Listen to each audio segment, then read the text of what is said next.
The splash was brutal, a dark ribbon of blood blooming at my daughter's temple as their laughter carried over the pier. "She can swim, stop the theatrics," Sterling said, while the SUV taillights smeared red across the lake. My throat burned. The water looked black enough to swallow a prayer. "My name is Vera Morrell. I am 70 years old, and I watched my son-in-law and his father shove Maya into Tahoe, then drive away like it was a joke. But what they didn't know was, before I continue, tell me where you're watching from, and hit like and subscribe if you've ever been betrayed by family. Because what happened that night at Lake Tahoe wasn't just cruelty, it was a message. They thought I was too old, too quiet, too harmless to fight back.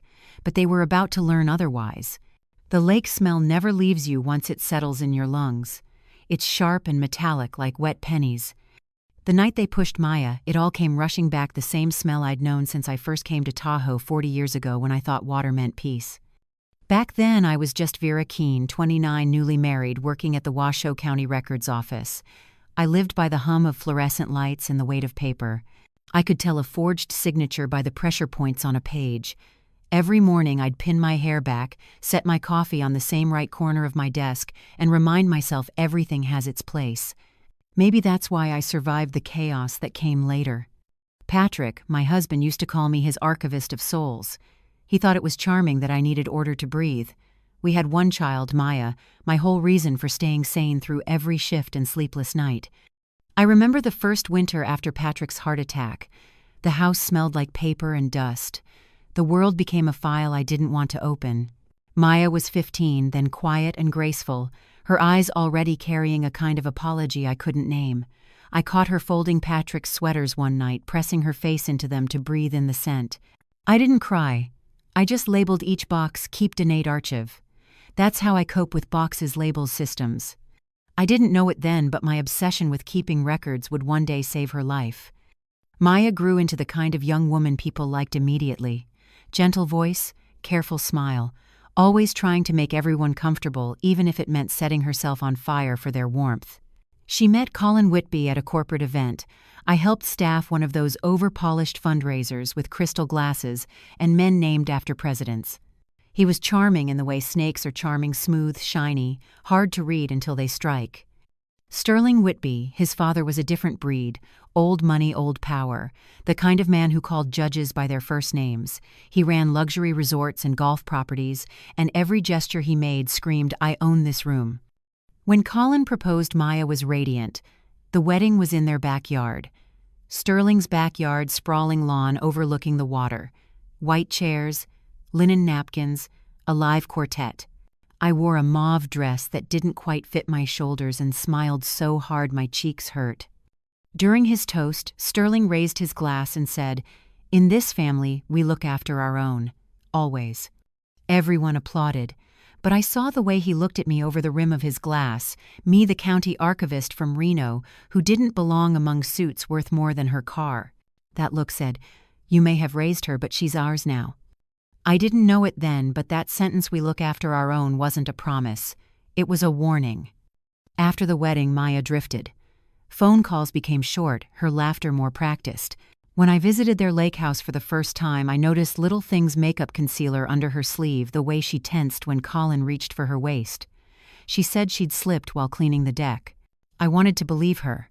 I wanted to believe any version of the truth that didn't make me hate myself for letting her go. Then came the games. At first, harmless things, family challenges Sterling called them. Jump in the lake for the first snow, retrieve the bottle from the dock before it sinks. Maya would play along, always smiling, always proving she wasn't too soft. She wanted them to love her. God, she needed them to. I saw it in her eyes, the same hunger I once had for approval that never came. One night after dinner, I heard them laughing outside. It was late, the air cold enough to sting. Sterling and Colin were egging her on again, daring her to swim across the cove. She hesitated, hugging herself. "I'll catch a cold," she said. Sterling chuckled. "Then we'll buy you a better immune system." They laughed. She laughed, too small and shaky, and stepped into the freezing water. That was 2 years before the night of the accident. I started keeping notes then, not out of paranoia but habit. Times, dates, small details: who was there, what was said, which bottle of wine was opened. A mother's intuition is never wrong, it's just often ignored. One entry still haunts me. The 14th of August 2004. Jonah Beale drowning same lake. Case sealed in 6 days. That file came across my desk years ago when I was still working for the county. The cause was listed as accidental fall during night fishing, but the signature on the coroner's form didn't match the deputy's. It was a small thing, the kind only an archivist would notice. I flagged it mentally, then filed it away because that's what I did with everything that hurt. Maya visited less often after that. The one time she came alone, she sat at my kitchen table, hands trembling around her mug. "Mom, they just joke differently," she said. "They don't mean harm." I looked at her wrists, thin, pale, with a faint bruise near the vein. "Jokes don't leave marks," I said. She smiled, a quick flicker. "Don't worry, Mom. It's fine." I didn't press. She needed peace more than she needed truth. I thought I could protect her quietly from a distance. I was wrong. That Thanksgiving, the Whitbys invited me again. The house smelled of roasted duck and cigar smoke. Sterling dominated the table conversation. Colin poured the wine. Maya refilled glasses and laughed too loudly. When she tripped slightly, Colin gripped her elbow too tight, fingers white against her skin. His mother-in-law, Mrs. Whitby, said lightly, "Careful, dear. Grace isn't inherited." Everyone laughed. I excused myself to the kitchen and stood there staring at the glistening turkey knife, wondering how something so shiny could cut so deep. That night, as I drove home, snow began to fall. I pulled over at a gas station and called my brother Noah. "It's starting again," I told him. He didn't ask what I meant. He never does. "Keep your notes, sis," he said. "One day they'll matter." He was right. When I finally retired from the archives, I thought I could rest. But order doesn't sleep. My apartment filled with labeled binders, taxes, phone bills, medical records, even grocery receipts. People called me obsessive. I called it survival. You don't live decades in a system built to erase women like you without learning to build your own. I thought Maya had escaped the erasure. She had a house, a husband, a family name that opened doors. But privilege can be its own kind of prison, one with expensive locks. Sometimes I'd stand at my window in Reno looking out over the streetlights and wonder if she was happy. I'd imagine her laughter echoing over the lake. I'd tell myself that the way she looked over her shoulder at the wedding, that small flicker of uncertainty, it was just nerves. I didn't know it then, but that flicker was the first spark of fear. And by the time I saw it again reflected in the black water, it was too late. The last autumn before everything broke began with a smell, wet pine and bourbon. The Whitbys hosted their annual lake house retreat, an excuse for business partners to toast, men to boast, and women to serve drinks in cashmere. I told Maya I wouldn't come. She called 3 times, her voice brittle as glass. "Mom, please. It would mean a lot if you came. They respect you." Respect. I almost laughed. People like the Whitbys didn't respect, they assessed. I went anyway. The drive from Reno to Tahoe felt longer than usual. The road snaked through gold aspens, their leaves spinning in the wind like coins. I counted every curve, every mile marker, just to keep my hands steady on the wheel. When I reached the estate, the air was cold enough to sting. The lake mirrored the sky, gray, bottomless. Sterling greeted me first. "Vera," he said with that slow politician's smile, "still keeping the government honest." "Trying to," I replied. He chuckled, patting my shoulder like he was touching a fragile museum exhibit. "Well, here you can relax. No records, no red tape, just family." I smiled thinly, biting back what I wanted to say. Family doesn't need lawyers to feel safe. Maya came running from the patio. She looked radiant, at least from far away. Up close, the exhaustion showed. Her foundation couldn't hide the faint bruise near her collarbone. "Oh, Mom," she whispered, hugging me. "I'm so glad you came." Her voice cracked on the last word. Inside the house looked more like a museum than a home, walls of dark wood, glass cases of awards, photographs of Sterling shaking hands with mayors and senators. A fireplace roared, but the warmth stopped 5 feet away, like the air itself refused to share. Dinner was tense. Colin poured wine with exaggerated charm, brushing against Maya's shoulder like he was claiming ownership. When she laughed too softly, he leaned close and murmured louder, "Sweetheart, people might think I'm boring you." I saw Sterling watching, eyes narrow, faintly amused. Later that night, I went out onto the porch for air. The lake shimmered under the moon, black and calm. That's when I heard voices, male, low, deliberate. Colin and Sterling. "She's getting soft," Sterling said. "She's fine," Colin answered. "Just tired." Tired. Sterling's voice hardened. "The Whitby name doesn't carry weakness. She should be grateful. You could have married anyone." "She knows that. Make sure she remembers." The silence that followed was thick, dangerous. I didn't move, didn't breathe. When they finally went inside, I stood there for a long time, my nails digging into the wood railing. I wanted to go to Maya to grab her hand and drive her away from this polished nightmare, but she was an adult now, and I had learned the hard way that people in love will defend their chains. Instead, I went home the next morning, but something had changed. I began to dig. Old habits die hard. I pulled up the county records database, searched the property's past owners' licenses and reports. That's when I found it again, the name that had haunted me for years, Jonah Beale. Drowned. Same coordinates. 21 years ago.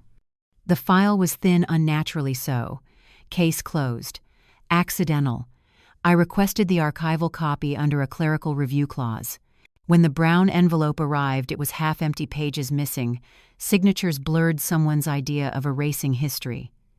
But they'd forgotten something. The metadata. Each document in the county system carried an invisible fingerprint, a timestamp. Someone had altered it a week after the supposed closing date. Sterling's name appeared in the donation log the same month, a gift to the sheriff's department. I didn't need proof to know what that meant. That night I called Noah. He listened in silence while I explained everything, the bruises, the missing pages, the dinner conversation. Finally he said, "Send me the files." "I can't prove anything," I said. Yet he replied. Noah had that kind of mind, sharp, fearless, allergic to authority.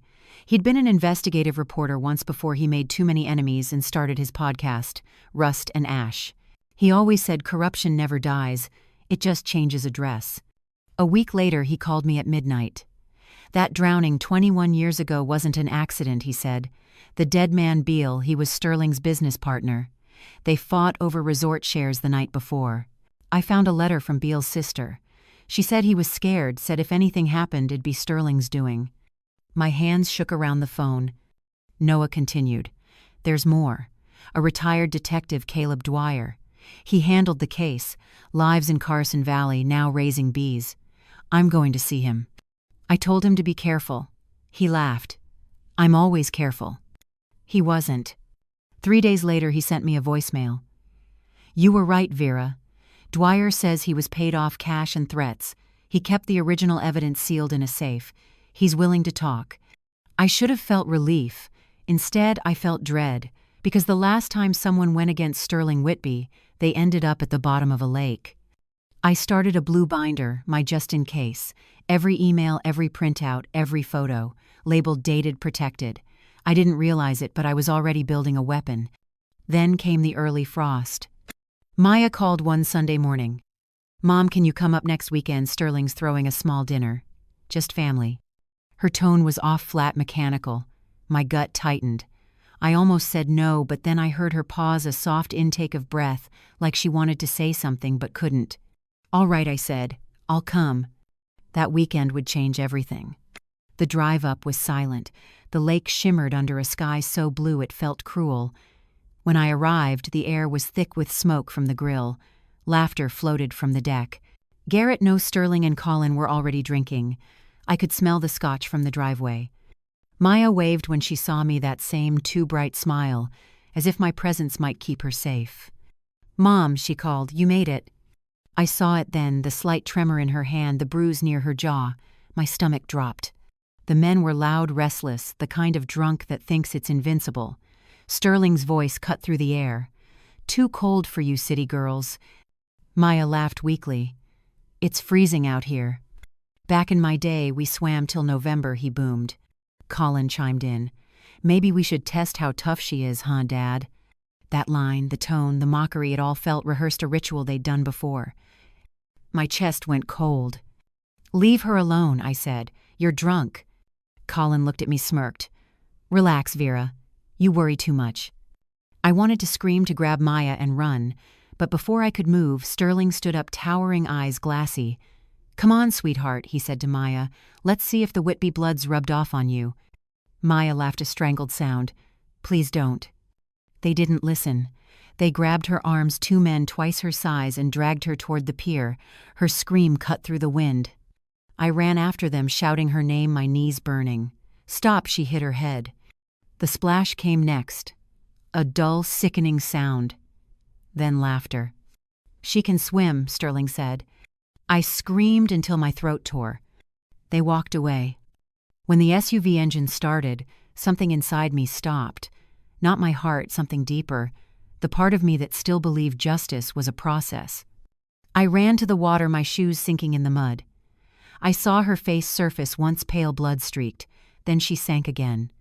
The rest was a blur, sirens' cold hands, a stranger's voice shouting orders. Maya alive, but barely.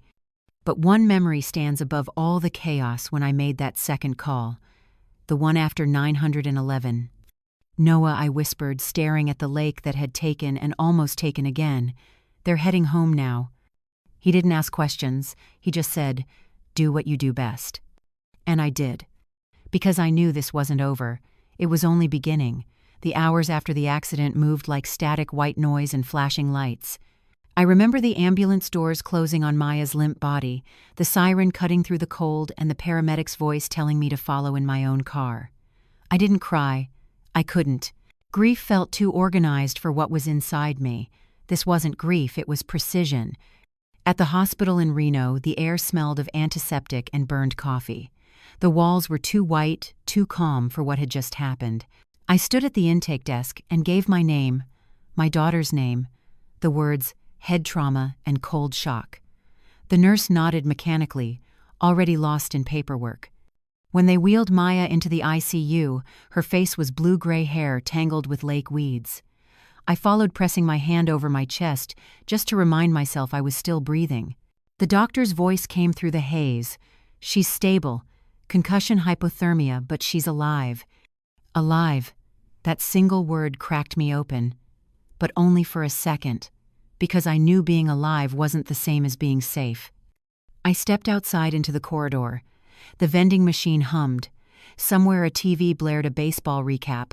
That's when my phone buzzed. "Unknown number," I answered. Vera Morrell, a voice said low and gravelly. "Who's this?" "This is Abel Torres, the ranger from Tahoe. I was the one who pulled your daughter out. I just wanted you to know." He hesitated. I had my body cam on. My breath hitched. "You recorded everything?" "Yes, ma'am. It's standard procedure during emergency response. It's on file at the ranger station, but I can make you a copy if you file an evidence request." "Don't," I said quietly. "Not yet. Just keep it safe." That night, I didn't sleep. I sat in the ICU waiting room, the smell of bleach seeping into my clothes. My brother Noah called at 3 a.m. "I've already started," he said without preamble. They went home like nothing happened. Sterling made a call to a man in Incline Village, someone on the county board. "He's trying to make this go away before morning." Of course he was. Sterling didn't believe in consequences, only in invoices. "I'll handle it," Noah said. "You stay with Maya. I'll dig." "No," I told him. "We both dig. But quietly." He didn't argue. He knew my tone. By morning, the hospital had that stale smell of old coffee and despair. A young nurse, Kendra, walked up holding a clipboard. "Mrs. Morrell," she said softly, "we had to change your daughter's linens. There was an item left for her flowers." She gestured to a large arrangement of white lilies on the nurse's desk tied with a black ribbon. A note dangled from it, written in elegant handwriting. "Don't make a sheen drama queen." For a moment, everything inside me stopped. The paper shook in my hands. "Who delivered this?" I asked. Kendra frowned. The florist said it was a delivery under Whitby Hospitality's corporate account, paid by card. Of course it was. They weren't even hiding. I took the note and folded it carefully into my notebook. Evidence. That was the exact moment grief died and strategy was born. The next day, Maya woke up for the first time. Her voice was weak, but her eyes were sharp. "Mom," she whispered. "Did they call?" "Yes," I said. "And they sent flowers." Her lips trembled. He said it was a joke. He said I overreacted. I reached for her hand. "You didn't. And we're not done." She turned her head toward the window, tears sliding silently into her hair. Later that afternoon, Noah showed up. He looked older than I remembered, graying beard, dark circles. He carried his leather satchel like a weapon. "I have something," he said, dropping a flash drive into my palm. Security footage from the marina. One of the yacht club members, Mrs. Rena Cho, had cameras facing the dock. Sterling paid for a new system last year. What he didn't know is that the installer mirrored the feed to the old hard drive. Tam Rowe pulled the files for me. Tam, private investigator, tech crimes, used to work with me. We plugged the drive into my laptop in the hospital cafeteria. The footage was grainy but clear enough.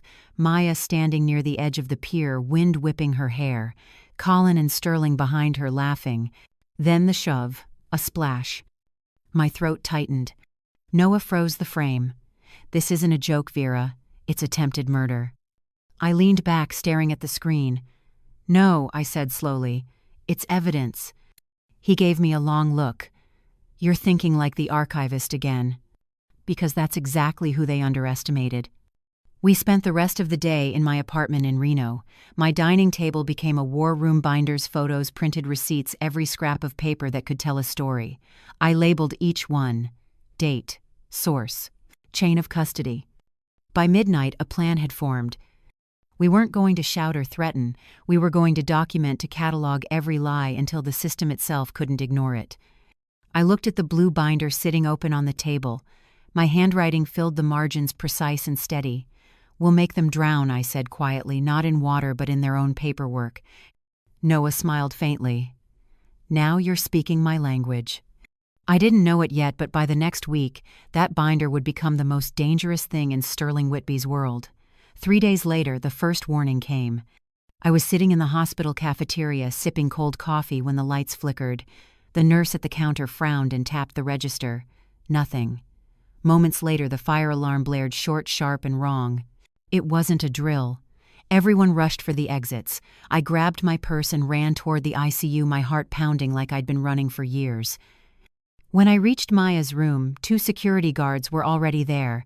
The smell of smoke filled the hall, but it wasn't real smoke. It was chemical from a small canister tossed into the linen closet. A distraction. Someone had tried to get in through the back stairwell. A door latch had been forced. The nurse, Kendra, pale and shaking, said she saw a man in a maintenance uniform walking away moments before the alarm. He didn't work there. I knew instantly it was a message. That night, when the chaos settled, I called Noah. "They're testing me," I said. "They're scared," he corrected. "That's a good sign. Scared men do stupid things, dangerous things." The next morning, Tam Rowe drove up from Sacramento. She was short, sharp-eyed, ex-tech crimes. She wore black jeans, a hoodie, and a face that didn't know fear. She unpacked her laptop like a surgeon preparing for an operation. "You've got digital breadcrumbs everywhere," she said, connecting the flash drive to her monitor. "If Sterling's trying to scrub evidence, he's sloppy about it." His IT team deleted the footage logs from the marina cameras, but they didn't wipe the metadata. That gives us timestamps that match the ranger's body cam. She glanced up at me. "That's gold." While she worked, I gathered everything into labeled envelopes: ranger report, florist invoice, hospital log, voice message. I wasn't just building a case, I was constructing a timeline, one they couldn't rewrite. At noon, a delivery arrived, another bouquet. This time not lilies. White roses arranged perfectly sterile and cold. The card read, "We'll handle this privately, Mrs. Morrell. Don't embarrass yourself." Tam took one look and muttered, "Jesus." I photographed the flowers, the card, the receipt, then sealed them in a Ziploc bag. Kendra, the nurse, came by later with a hesitant look. "Mrs. Morrell," she whispered, "I took photos of your daughter's injuries when she came in before the doctors cleaned her up. It's against protocol to share them, but..." She slipped me a USB drive wrapped in gauze. "I thought you might need these." Her eyes glistened. "People like them. They always walk away. Don't let them this time." I wanted to hug her, but I couldn't move. My hands were shaking too much. That night I added the photos to the binder. The image of Maya's bruised temple, her torn wrist. It was unbearable but necessary. Pain turned into paper and paper turned into power. Meanwhile, Noah was digging deeper. He'd found the missing link between Sterling and the drowning 21 years ago. "Guess who handled the insurance payout," he said over the phone. "Whitby Holdings' own accounting firm.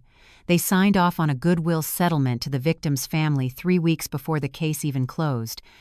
"Prepaid silence," I said. "Exactly. And get this, Caleb Dwyer, the retired detective, wants to talk. He says he kept something, a copy of the original coroner's photo. The injury doesn't match a fall, it matches a blunt strike." The puzzle pieces started snapping into place, sharp and merciless. 2 nights later, my brother's apartment door was kicked in. Not his real one, his old address. A decoy he'd left online for exactly this reason. The building's hallway camera caught it all. 2 men in black jackets, one with a crow tattoo on his wrist, breaking down the door, rummaging, leaving when they realized it was empty. Noah sent me the footage. "See, they're panicking." Tam grinned grimly. "And now we've got obstruction and intimidation. Perfect." I stared at the screen, at those faceless men who thought they could erase truth with violence. "They still think this is a story they control," I said. Tam closed her laptop with a click. "Then it's time to flip the script." The following morning, she handed me a sleek silver USB stick. "This holds everything: the Ranger footage, Marina timestamps, florist transaction, hospital, metadata, even your voice recording of the Lily's note. We'll give copies to Noah, the DA's office, and one to the press. Distributed power. They can't kill a story that's already everywhere." "Not yet," I said. "Not until the court hearing." Tam studied me. "You're waiting for something bigger." I nodded. "For them to make the next move." They didn't keep me waiting. The day before the restraining order hearing, Sterling's lawyer called. Smooth voice rehearsed politeness. "Mrs. Morrell, our clients are deeply concerned about your emotional state. Perhaps it's best you refrain from testifying. This family tragedy has taken a toll.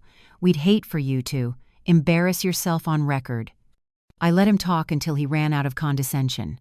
Then I said very quietly, "You can tell Mr. Whitby I've been filing records longer than he's been buying judges. See him in court." And I hung up. That night I packed the blue binder into my satchel. Its weight felt right, like justice had formed texture gravity. When I turned off the lamp, the room went dark except for the soft glow of my laptop screen, showing the paused image of Maya at the pier, smiling one last time before the shove. They thought they'd silenced me. But what they didn't know was that I had already learned their language proof paper process, and I was fluent in it. Tomorrow I wouldn't scream. I'd document. And when it was over, their signatures would be the ones buried under evidence. The courtroom smelled like floor polish and fear, not mine, theirs. The morning sunlight sliced through the tall windows of the Washoe County Courthouse, cutting across the polished wood tables like a blade. Sterling Whitby sat 2 rows ahead in his immaculate gray suit, calm as a man waiting for a tea time. Beside him, Colin fiddled with his tie, glancing toward the gallery as if expecting applause. There was none. Only the hollow shuffle of paperwork, the low hum of the ceiling vent, and the faint clicking of reporters' pens. When the clerk called Morrell versus Whitby, every head turned. I rose. The weight of the blue binder in my hands felt heavier than law. It felt like truth distilled into pages. My brother Noah stood near the back, phone in hand, his podcast cued and ready for release. Tam Rowe leaned against the wall, laptop open, her expression unreadable. The judge, a woman in her 50s with sharp eyes and a scar of patience carved deep into her brow, adjusted her glasses. "Mrs. Morrell, you requested an emergency protective order on behalf of your daughter. Please proceed." I stepped forward, my shoes echoing across the tile. "My name is Veronica Morrell. I'm 70 years old, and I'm here because my daughter didn't fall into that lake. She was pushed." A murmur rippled through the room. Sterling didn't flinch. He smirked. I opened the binder. The pages smelled faintly of toner and sleepless nights. "Your Honor, this isn't about family conflict. It's about a pattern of control, intimidation, and cover-up that nearly cost my daughter her life." I clicked the remote Tam had handed me. The screen beside the bench flickered to life. The first clip rolled the Ranger's body cam footage. The courtroom went still. Cold water flashlight beams, Ranger Torres's voice shouting, "We've got her, she's breathing." The timestamp matched the Marina log to the second. The judge leaned forward. "Is this authenticated?" "By Ranger Abel Torres, Your Honor." Chain of custody maintained. The next exhibit, the Marina security video. The grainy footage showed Sterling and Colin behind Maya, their laughter carried faintly by the wind. Then the shove, the splash, the men walking away. Gasps broke out. Someone whispered, "Oh my God." Sterling's attorney shot up. Objection context is unclear. This could be an accident. Tam from her seat in the back muttered under her breath, "Context my ass." I didn't react. I turned the page. If it were an accident, why did they send this? I held up the florist invoice, the card sealed in a plastic sleeve. "Don't make a scene, drama queen." The judge's eyes darkened. "Purchased with a Whitby Hospitality corporate card," I continued. "Time-stamped the day after the incident. Delivered to my daughter's ICU room." The lawyer stammered. "That could have been coincidence." I finished for him. "Then maybe this isn't coincidence either." I laid out the voice message, Colin's tone drunken, careless. "She's fine, just cold. You know how she is always overreacting." Noah hit play on his phone's speaker. The same voice broadcast across the silent courtroom, now immortalized in digital sound. The judge raised a hand. "Continue." I turned one more page, revealing an old photograph 21 years ago. A man's face, bruised, eyes closed. "This is Jonah Beale. Declared an accidental drowning on the same property, the same family. The same story." Gasps again. I explained calmly, methodically, Dwyer's testimony, Sterling's donation to the sheriff's department, the reactivated metadata proving tampering in the county archive. Each piece fit like a lock snapping shut. Sterling's jaw tightened. His hand twitched against the armrest. "Mrs. Morrell," the judge said slowly, "you've presented serious allegations." "Not allegations," I interrupted, my voice steady cold. "Evidence." At that exact moment, Noah's phone buzzed once, a prearranged signal. He hit send. Across every major podcast platform, Rust and Ash released a new episode, The Whitby Lake House, What They Tried to Bury. Simultaneously, press kits hit the inboxes of local journalists sitting just 10 feet away. Screens lit up. Notifications pinged. Sterling turned too late to see the tidal wave coming. The judge's clerk whispered urgently, sliding a note across her bench. The judge glanced at it, then looked back up at Sterling. "It appears the district attorney's office has just filed a motion for immediate review." Right on cue, the courtroom doors opened. 2 officers stepped in crisp uniforms, silent authority. "Sterling Whitby, one announced, you are under arrest for witness intimidation, obstruction of justice, and tampering with evidence." The room erupted, voices, flashes, confusion. Sterling stood, face drained of its practiced charm. "You can't." But they could. Colin rose, toe panicked. "Dud." The second officer caught his arm. "Mr. Whitby, you're being detained for questioning related to an ongoing investigation into attempted manslaughter." He struggled, stammered. "It was a joke." She slipped. The judge's gavel cracked like thunder. "Order." In the stunned silence that followed, I closed the binder. The sound echoed. Maya, fragile but awake, sat in the front row beside Kendra. Her eyes met mine. There was no fear left, only the faint, fierce glimmer of survival. The judge turned to me. "Mrs. Morrell, your petition for a protective order is granted, effective immediately." The gavel fell again. As Sterling was led past his cufflinks, caught the light little silver anchors gleaming mockingly. He looked at me finally without the mask. "This isn't over," he hissed. I smiled a small, tired smile. "No," I said softly. "It's documented." The officers pulled him away. Cameras clicked. Reporters whispered my name like it meant something. But all I could think of was the lake, the cold black surface swallowing lies for 2 decades, and how finally it had given one back. When I stepped outside, the air was sharp with autumn. Across the street, Noah leaned against his car, holding his phone up. "Episode's trending," he said, smiling faintly. I looked at him at the courthouse, at the blue binder in my hands. For the first time in weeks, my knees felt steady. "Good," I said. "Let the truth breathe." Behind me, the courthouse clock struck noon. A clean metallic sound, not morning marking time. The system hadn't failed today. It had just been forced to remember how to work. The night after the hearing, my apartment in Reno was silent except for the low hum of the fridge and the ticking of the wall clock. The blue binder sat on my kitchen table, closed now, its job done. But I couldn't bring myself to put it away. It wasn't just paper anymore. It was my daughter's heartbeat printed and stapled back into existence. Maya was home from the hospital asleep in the guest room. The doctors said recovery would be long, but she would walk again. She barely spoke all day, just watched the news from the couch as the Whitby arrests ran on every channel. Her name stayed unmentioned, but everyone knew. I stood by the window watching the orange glow of downtown lights blur through the glass. The quiet felt too clean, too temporary. The phone buzzed a text from Noah. Noah Daw just confirmed Sterling's bail hearing postponed. Evidence tampering charge upgraded. Emmy good. Noah, you did it, Vera. I stared at the words, you did it. It didn't feel like triumph. It felt like something heavier, colder. Tam stopped by an hour later, her laptop under one arm. Podcast hit 500,000 streams, she said, dropping into a chair. Half the city's talking about it. The DA's office reopened the Beale case. The old one. She nodded. Dwyer gave them his copy of the coroner's photo. The blow pattern doesn't match a fall. I poured her a cup of coffee. So it wasn't just Maya, I said. It never was. Tam smiled faintly. Monsters repeat themselves when no one writes it down. I looked again at the binder. Then maybe that's the only real justice we have: documentation. Outside, a siren wailed somewhere far off. Reno's night carried its usual mix of loneliness and unfinished business. Later, after Tam left, I found Maya awake, sitting at the kitchen table, tracing the rim of her mug. "Mom," she said softly, "do you ever think they'll change?" I hesitated. Men like Sterling don't change, they just run out of silence to hide behind. She nodded slowly, eyes glistening but calm. So what happens now? I walked over to the window again, pulling the curtain aside. Across the street, a black SUV idled for a moment before driving off. Maybe coincidence, maybe not.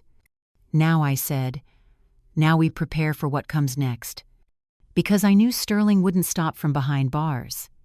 There were others, partners, lawyers, investors, men who'd made a career out of cleaning his messes. And thanks to Noah, we already had the next set of files. The lake had given up one truth, but there were still more bodies under its reflection. I turned off the lights, the blue binder, glinting under the street lamp one last time. They thought they'd ended this, I whispered, but all they did was teach me how to begin. If you've ever felt like the outsider in your own family, you'll understand this silence isn't weakness, it's strategy. I learned that justice doesn't always shout, sometimes it just documents dates and waits. My name is Vera Morrell, and I'm still here watching, recording, keeping the truth alive one page at a time. Because families like the Whitbys don't just disappear, they regroup. But so do women like me.